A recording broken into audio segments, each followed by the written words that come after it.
August 15, 1944.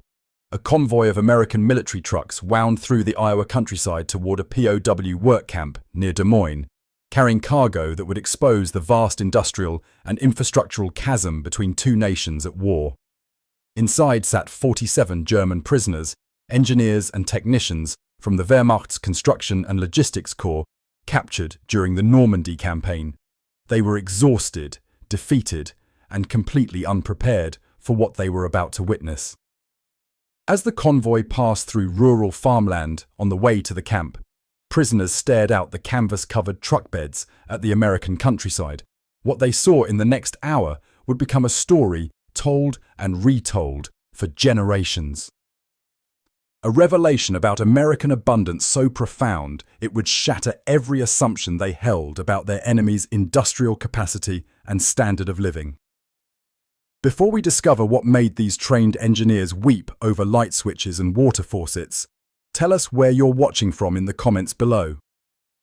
32-year-old Dippel-Ing Klaus Richter sat near the back of the truck, his Wehrmacht engineer's uniform still bearing the insignia of his technical rank despite weeks in transit. He had served as a civil engineer overseeing military construction projects in occupied France, designing fortifications and managing infrastructure, with the conviction that German engineering superiority would ultimately secure victory. He had been told that America's industrial capacity was a propaganda myth, that American infrastructure was primitive compared to Germany's, that rural America especially was backwards and underdeveloped. As the truck convoy wound through Iowa farmland, Klaus looked out at passing farms with professional curiosity. What he saw made him lean forward, his engineering mind unable to process the evidence before his eyes. Every farm they passed had electrical lines running to it. Not some farms, not most farms, every single farm. The power lines were clearly visible, strung on wooden poles that followed every rural road, branching off to serve even the most isolated farmhouses. Klaus had worked on rural electrification projects in Germany before the war. He knew that even in developed European countries, rural electrification was far from universal. German farms often relied on generators or simply went without electricity. French farms he had seen during the occupation were even more primitive. But here, in the American Midwest, electricity appeared to be so common, so expected, that even remote farms miles from any town had power connections. Beside him, 28-year-old engineer Lieutenant Werner Hoffmann noticed the same thing, his professional training making the implications impossible to ignore. "Klaus," he whispered in German, "do you see the power lines? They go to every farm. How is this possible?" Klaus didn't answer, because he had no answer. The infrastructure investment required to wire every rural property, the generating capacity needed to power them all, the wealth implied by treating electricity as a basic utility, even in agricultural areas. It contradicted everything they had been taught about American industrial limitations. As the convoy stopped at a farm to take on water, Klaus watched the farmer interact with an American guard. The farmer was ordinary, dressed in work clothes, clearly a simple agricultural worker. But when he gestured toward his barn, Klaus could see through the open door. Electric lights, electric motors driving equipment, electric pumps. This wasn't a wealthy industrialist's showcase property. This was a working farm, and it had electrical infrastructure that would have been remarkable in Germany and was apparently completely ordinary in Iowa. The arrival at the POW work camp near Des Moines brought more opportunities to observe American infrastructure. The camp itself had been constructed quickly. But even this temporary military facility had features that shocked the German engineers. Every building had electric lighting, indoor plumbing with running water, hot and cold, flush toilets, shower facilities with instant hot water from electric heaters. These weren't luxuries provided to prisoners as special treatment. These were standard features because American construction standards apparently assumed such amenities were basic necessities. Captain Robert Mitchell, the camp commander, addressed the new arrivals through a German-speaking interpreter, a second-generation immigrant named Frederick Braun. You'll be assigned to work details helping local farmers with harvest and construction projects. You'll be paid nominal wages as required by Geneva Convention. You'll have adequate food, housing and medical care. Any questions? Klaus raised his hand, something his military training would normally have prevented. But his engineering curiosity overrode protocol. Through Frederick, he asked, "Captain, we passed many farms coming here. They all had electricity. Is this normal in America?" Mitchell looked slightly surprised by the question, as if it had never occurred to him that universal rural electrification might be noteworthy. "Yes, that's normal. The Rural Electrification Administration has been working for about 10 years to bring power to all farms. Most of Iowa is connected now. Why do you ask?" Klaus struggled to articulate the significance. In Germany, many rural areas have no electricity. Farms use generators if they can afford them, or oil lamps. But here, every farm has power. How do you generate enough electricity for this? Mitchell's expression showed dawning understanding of the cultural shock his prisoners were experiencing. America has substantial generating capacity. Hydroelectric dams, coal plants, regional grids. We produce more electricity than we need for cities, so extending it to rural areas made economic sense.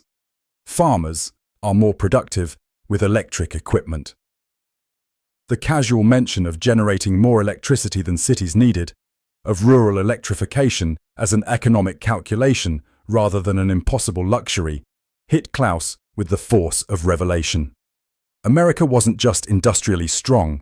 America had such excess capacity that it could afford to treat electricity as a basic utility even for farms. The morning of August 16th brought the German engineers their first work assignment, and with it, the opportunity to observe American agricultural infrastructure up close. Klaus and 12 other prisoners were assigned to help a local farmer, John Patterson, with construction of a new barn. The work site was 15 miles from the camp, requiring a truck ride through more rural countryside that reinforced Klaus's initial observations about universal electrification. Patterson's farm was substantial but not exceptional by Iowa standards. 240 acres, mostly corn and soybeans, with cattle and pigs. What shocked Klaus was the level of infrastructure. The farmhouse had electric lights in every room, electric appliances in the kitchen, an electric refrigerator, an electric washing machine, even an electric radio. The barn they were helping build was being wired for electricity as part of the construction process, with electric lights and power outlets planned throughout. Electric motors would drive feed grinders, milking machines, and other equipment. Patterson, a man in his 50s with the weathered face of someone who had spent his life outdoors, noticed Klaus examining the electrical installation with intense professional interest. Through Frederick, who had accompanied the work detail, Patterson asked, "You understand electrical systems?" Klaus nodded. "I am engineer. In Germany, I work on construction projects, including some rural electrification. But we never achieve this level of coverage. How can America afford to bring electricity to every farm?" Patterson considered the question, clearly trying to explain something he had always taken for granted. The REA program helps farmers get electricity. The government helped build the infrastructure, and we pay monthly for the power we use. It makes farming more efficient so we can produce more, which makes the investment worth it. He gestured at his fields. With electric pumps, I can irrigate more efficiently. With electric equipment, I can process feed faster. With electric lights, I can work after dark if needed. Electricity isn't a luxury, it's a tool that helps me farm better. The concept that rural electrification was an investment that paid for itself through increased agricultural productivity was economically sophisticated in a way Klaus had not expected from a farmer. But more than that, it revealed America's approach to infrastructure. Build capacity first, reap productivity benefits later. Germany had always calculated infrastructure investment conservatively, building only what was immediately necessary. America apparently built based on what would eventually be useful, confident in future economic growth. The breakthrough came on August the 22nd, during an afternoon when Klaus was working inside Patterson's farmhouse, helping install additional electrical outlets in rooms being renovated. He found himself in the basement, where the farmhouse's plumbing and electrical systems were visible. What he saw there forced him to confront the full scope of American infrastructural development.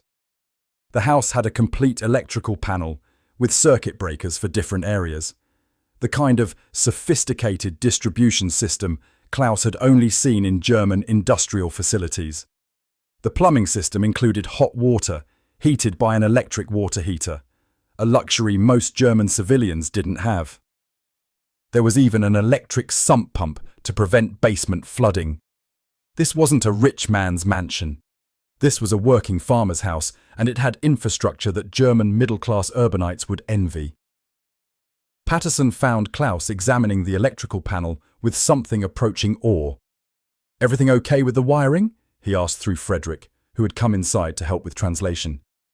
Klaus shook his head slowly. "Everything is remarkable.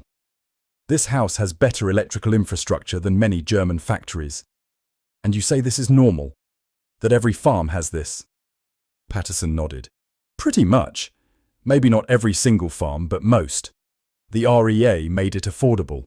And once you have electricity, you use it for everything. Lights, heating, cooling, refrigeration, equipment. It changes everything about how you live and work." Klaus felt the full weight of what he was learning settle onto him. Germany had been at war with a nation that had such excess industrial capacity, it could afford to wire every rural farmhouse with sophisticated electrical systems. Germany had been fighting an enemy that treated electricity as a basic utility, that invested in infrastructure decades before it would show full returns, that had so much generating capacity it could power millions of farms and still have plenty for cities and industry. "We never had a chance," Klaus said quietly in German, not realizing Frederick would understand. "If America can do this for farms, what can they do for war production?" Frederick translated the statement for Patterson, who looked uncomfortable. "I don't like thinking about the war," Patterson said. "But yeah, if America can bring electricity to every farm in Iowa, we can probably build a lot of tanks and planes." The understatement was profound.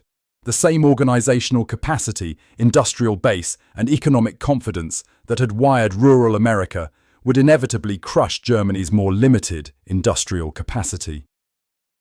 September 5th, 1944, brought an event that would crystallize the German engineers' understanding in a way that daily work observations alone could not. Captain Mitchell arranged for a group of prisoners to visit a nearby hydroelectric facility on the Des Moines River as part of an educational program showing POWs American infrastructure. The visit was intended to demonstrate American industrial capacity and thereby discourage any thoughts of resistance or escape attempts. The facility was modest by American standards, generating power for the regional grid. But to the German engineers, it was revelatory. The machinery was modern, well-maintained, and operating well below maximum capacity. The plant manager, explaining operations through Frederick, casually mentioned that this was one of hundreds of such facilities across America, that the grid interconnected them all, and that peak demand on hot summer days was still comfortably within generating capacity. Klaus asked technical questions about load management, distribution networks, and expansion planning. The answers revealed an infrastructure vision operating on a scale Germany had never attempted. America wasn't just building infrastructure for current needs. America was building infrastructure for anticipated future growth, confident that economic expansion would continue indefinitely. Werner whispered to Klaus in German, "This is why we're losing. They have so much excess capacity, they can afford to be wasteful. We calculate everything to the minimum. They build for tomorrow and beyond." The plant manager, overhearing the German conversation, asked Frederick for translation. When he heard Werner's comment, he smiled slightly. "We're not wasteful. We're just prepared for growth. Building infrastructure that's barely adequate is short-sighted. Building infrastructure that can grow with demand is good planning. The philosophy difference was stark. German engineering emphasized precision and efficiency, building exactly what was needed with minimal excess. American engineering emphasized capacity and flexibility, building more than currently needed to accommodate future expansion. That evening, Klaus had a conversation with Captain Mitchell that would stay with him for the rest of his life. "Captain," Klaus said through Frederick, "I need to understand something. How did America develop so much infrastructure while Germany was building for war? We focused everything on military power, but you built dams and power lines and still had capacity for war production. How is this possible?" Mitchell considered his answer carefully. Because infrastructure builds wealth, and wealth builds military power. You can't sustain a war effort without a productive economy, and you can't have a productive economy without infrastructure. Germany made itself powerful by militarizing everything, but that meant sacrificing the economic base that could sustain long-term conflict. He paused. America built dams and power lines because they make farmers more productive, because productive farmers feed cities, because fed cities have workers who build factories, because factories produce both civilian goods and military equipment. It's all connected. Infrastructure isn't a distraction from military power. It's the foundation of military power. The explanation articulated something Klaus had been struggling to understand. Germany had pursued military power directly, channeling resources into weapons and soldiers. America had pursued economic power first, building infrastructure that increased productivity, which created wealth, which funded military production. In the short term, Germany's approach had seemed more effective. In the long term, America's approach was proving overwhelming. September the 20th, 1944, brought news that would force the German engineers to confront the implications of what they had learned. Reports from Europe indicated that Allied bombing had destroyed much of Germany's industrial infrastructure, while American production continued to accelerate. The German prisoners received this news in the camp common room, where a radio played American news broadcasts that Frederick translated for those whose English wasn't yet adequate. The broadcast detailed American production figures, aircraft, tanks, ships, all being produced in quantities that dwarfed German capabilities. Klaus listened with growing despair, understanding now that these production numbers were possible because of the same industrial and infrastructural foundation that had wired every Iowa farm with electricity. America wasn't straining to produce these weapons. America was producing them with the same excess capacity that characterized everything else about American infrastructure. Werner sat beside Klaus, his expression reflecting similar thoughts. "We were told American production figures were propaganda, that they were exaggerations meant to demoralize us. But if they can wire every farm in Iowa with electricity, they can produce aircraft by the thousands. It's not propaganda. It's just what's possible with their level of industrial development." Klaus nodded slowly. "And we're seeing Iowa, just Iowa. There are 48 states. If they all have similar infrastructure..." He didn't finish the sentence. The implications were too overwhelming. The weeks following this realization were marked by a profound shift in how the German engineers understood the war and their nation's strategic miscalculations. Many threw themselves into their work assignments with renewed purpose, not from any sense of obligation to Germany, but from professional appreciation for American engineering and infrastructure. They wanted to learn, to understand how America had built what it had built, so they could carry that knowledge back to whatever remained of Germany after the war. Klaus found himself assigned to increasingly complex projects as Patterson recognized his engineering expertise. He helped design an irrigation system, plan a machine shop building, and solve electrical distribution problems. Patterson treated him less as a prisoner and more as a professional colleague, their conversations ranging from technical specifications to engineering philosophy. One afternoon, while reviewing plans for the machine shop, Patterson asked Klaus a question that cut to the heart of everything. Klaus, you're a trained engineer. You understand infrastructure. Why didn't Germany invest in this kind of development instead of military build-up? Klaus struggled to answer honestly. We believed military power was the foundation of national strength, that if we were militarily superior, we could take what we needed from others. We never understood that real power comes from productive capacity, from infrastructure that creates wealth rather than just weapons that take it. Patterson's expression showed both understanding and sadness.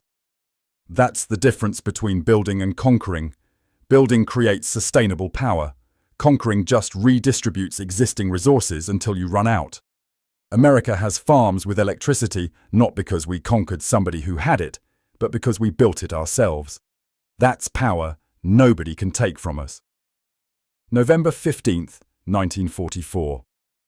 Brought the day when Captain Mitchell received authorization to use German engineer POWs for civilian infrastructure projects beyond agricultural assistance.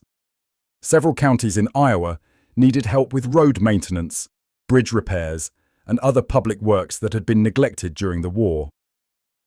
The German engineers were offered the opportunity to participate in these projects, with their work contributing to Iowa's infrastructure development. Klaus volunteered immediately, as did most of the engineer POWs. The opportunity to work on American infrastructure projects, to learn American engineering practices firsthand, was too valuable to pass up. Over the following months, Klaus worked on road improvements, helped survey for a new water system extension, and assisted with electrical distribution upgrades. Each project reinforced his understanding of American infrastructural philosophy: build for tomorrow, invest in capacity, prioritize long-term productivity over short-term savings. One project particularly impressed Klaus: the extension of water service to a rural school. The school had been using well water and outdoor facilities. The county was investing in bringing in pressurized water service and indoor plumbing, even though the school served fewer than 50 students. Klaus asked the county engineer overseeing the project why such a small school justified the infrastructure investment. Because those 50 students are 50 future citizens, the engineer explained. They deserve the same facilities city students have. And bringing water service out here means nearby farms can connect if they want to. Infrastructure isn't just about immediate users. It's about creating capacity for future development. That school might expand. Those farms might subdivide. We're building for what Iowa will be in 20 years, not just what it is today.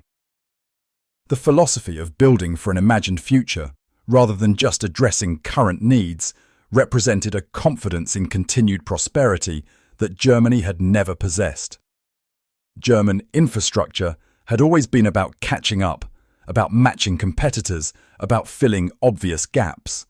American infrastructure was about creating possibilities, about enabling growth, about investing in a future assumed to be better than the present. May 8th, 1945, Victory in Europe Day, arrived with complex emotions at the Iowa POW camp.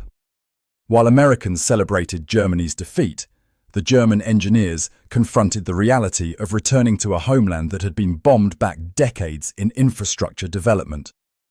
Klaus and the other engineers knew that Germany's electrical grids were shattered, its water systems destroyed, its roads and bridges in ruins. They would be returning to a country that had lost not just the war, but the industrial and infrastructural foundation needed for recovery. Captain Mitchell called the German engineers together for a special meeting on May the 15th. Germany has surrendered. You'll be repatriated within months. But I want to make you an offer first. He paused, gauging their reactions. America will need engineers to help rebuild Europe under the Marshall Plan. Some of you have skills we need, if you're willing to remain as civilian workers, to apply for immigration eventually. There might be opportunities for you here or in occupation administration in Germany. Several engineers, including Klaus, were interested immediately. The opportunity to participate in reconstruction, To apply the lessons learned about American infrastructure investment to rebuilding Germany was exactly what they hoped for. Klaus raised his hand. "Captain, if we help rebuild Germany, can we teach them what we learned here about building infrastructure for future growth, about investment in capacity, about rural electrification and water systems?" Mitchell smiled. "That's exactly what the Marshall Plan is about. Rebuilding Europe with American economic principles, showing that investing in productive infrastructure creates more lasting prosperity than military conquest ever could. If you want to be part of that, we need engineers who understand both German and American approaches." The offer represented both redemption and purpose. These engineers had served a regime that pursued power through conquest and had seen that approach fail catastrophically. Now they could serve a different vision, one that pursued power through productivity and prosperity. Klaus accepted without hesitation, as did 15 other engineers. They would remain in America for additional training, then return to Germany as part of the reconstruction effort, carrying knowledge about infrastructure investment that could help rebuild their homeland more effectively than it had ever been built before. The engineers who chose to remain began training immediately, studying American infrastructure planning, rural development programs, electrical grid management, and water system design. Klaus was assigned to work with the Tennessee Valley Authority, studying comprehensive regional development projects that integrated electrical generation, flood control, agricultural improvement, and industrial development. The scale of integrated planning impressed him profoundly. Germany had always compartmentalized infrastructure projects, but TVA showed how everything could connect. Dams that generated power also controlled floods, improving agriculture, which fed workers, who built factories, which used the electricity. By the time Klaus returned to Germany in 1946, as part of the Occupation Administration's reconstruction team, he carried notebooks filled with technical specifications, planning frameworks, and economic analyses that would shape post-war German infrastructure development. He worked on electrical grid reconstruction, rural development programs, and industrial planning, applying lessons learned, watching American farms take electricity for granted. The 15 engineers who had worked in Iowa scattered across occupied Germany and later across Europe, each carrying knowledge that would influence post-war reconstruction. Klaus became a consultant to the German government, helping design infrastructure projects that prioritized long-term capacity over short-term economy. He advocated for rural electrification programs modeled on the REA, arguing that investing in agricultural productivity would pay dividends for decades. Werner worked with the European coal and steel community, helping plan integrated infrastructure that would serve multiple nations, applying lessons learned about regional grids and interconnected systems. Others worked on water systems, transportation networks, and industrial development, each applying American principles about building for growth rather than just addressing immediate needs. But the story's most remarkable chapter came in August 1994, when Klaus, now in his 80s and a retired infrastructure consultant, organized a reunion at John Patterson's Iowa farm for the German engineers who had worked there 50 years earlier. 11 of the original 47 engineers were able to attend, traveling from Germany and other European countries where they had spent careers in infrastructure development. Patterson's farm was still operating, now run by his son David, with infrastructure that had been continuously upgraded over the decades. They gathered in the same barn they had helped build in 1944, now equipped with modern electrical systems, computerized equipment, and automated controls that would have seemed like science fiction 50 years earlier. Stories were shared in English and German, tears were shed, and yes, there was gratitude for lessons learned about infrastructure investment that had shaped post-war European development. Captain Mitchell, long retired and living in Des Moines, attended with his grandchildren. Frederick Braun came as well, his career having focused on German-American business development. The reunion featured a ceremonial moment that moved everyone present. Klaus had preserved his engineering notebooks from his POW days, filled with sketches of American electrical systems, notes on infrastructure planning, and calculations about generating capacity. He presented them to David Patterson, saying, "These notebooks contain everything I learned about American infrastructure by working on your father's farm. They shaped how we rebuilt Germany. They represent the moment I understood that real power comes from productive capacity, not military strength." David accepted the notebooks, clearly moved. "My father always said you German engineers were the hardest workers he ever employed. He said you treated every project like you were building a cathedral. He was proud that you took what you learned here and used it to rebuild your country." Klaus raised his glass, and all the former engineers stood with him. To John Patterson, who taught us that electricity on every farm wasn't a luxury, but an investment in productivity. To Captain Mitchell, who showed us that infrastructure builds wealth, and wealth builds lasting power. To America, which demonstrated that building for tomorrow creates more prosperity than conquering for today. Captain Mitchell stood, his voice still strong despite his years. "You men came here as prisoners who had served a regime that pursued power through conquest. You left understanding that real power comes from productive capacity, from infrastructure that creates wealth. You took that understanding back to Germany and helped rebuild your country on better foundations. That's the greatest victory of all, former enemies learning from each other and building something better together." Werner added his reflection. "We saw every farm in Iowa with electricity and thought it was wasteful excess. We didn't understand that it was strategic investment, that rural productivity supported urban prosperity, that infrastructure builds on itself, creating cycles of growth that make nations powerful without firing a shot." That lesson rebuilt post-war Europe. The European Union's infrastructure programs, the regional development investments, the commitment to building capacity for future growth, all of it traces back to lessons learned as POWs in Iowa. The room erupted in applause, the sound echoing through a barn built by former enemies who had become partners in reconstruction. They had proven that infrastructure outlasts military power, that investing in productive capacity creates more lasting strength than weapons accumulation, that understanding how your enemy achieved their power can teach you to build better foundations for peace.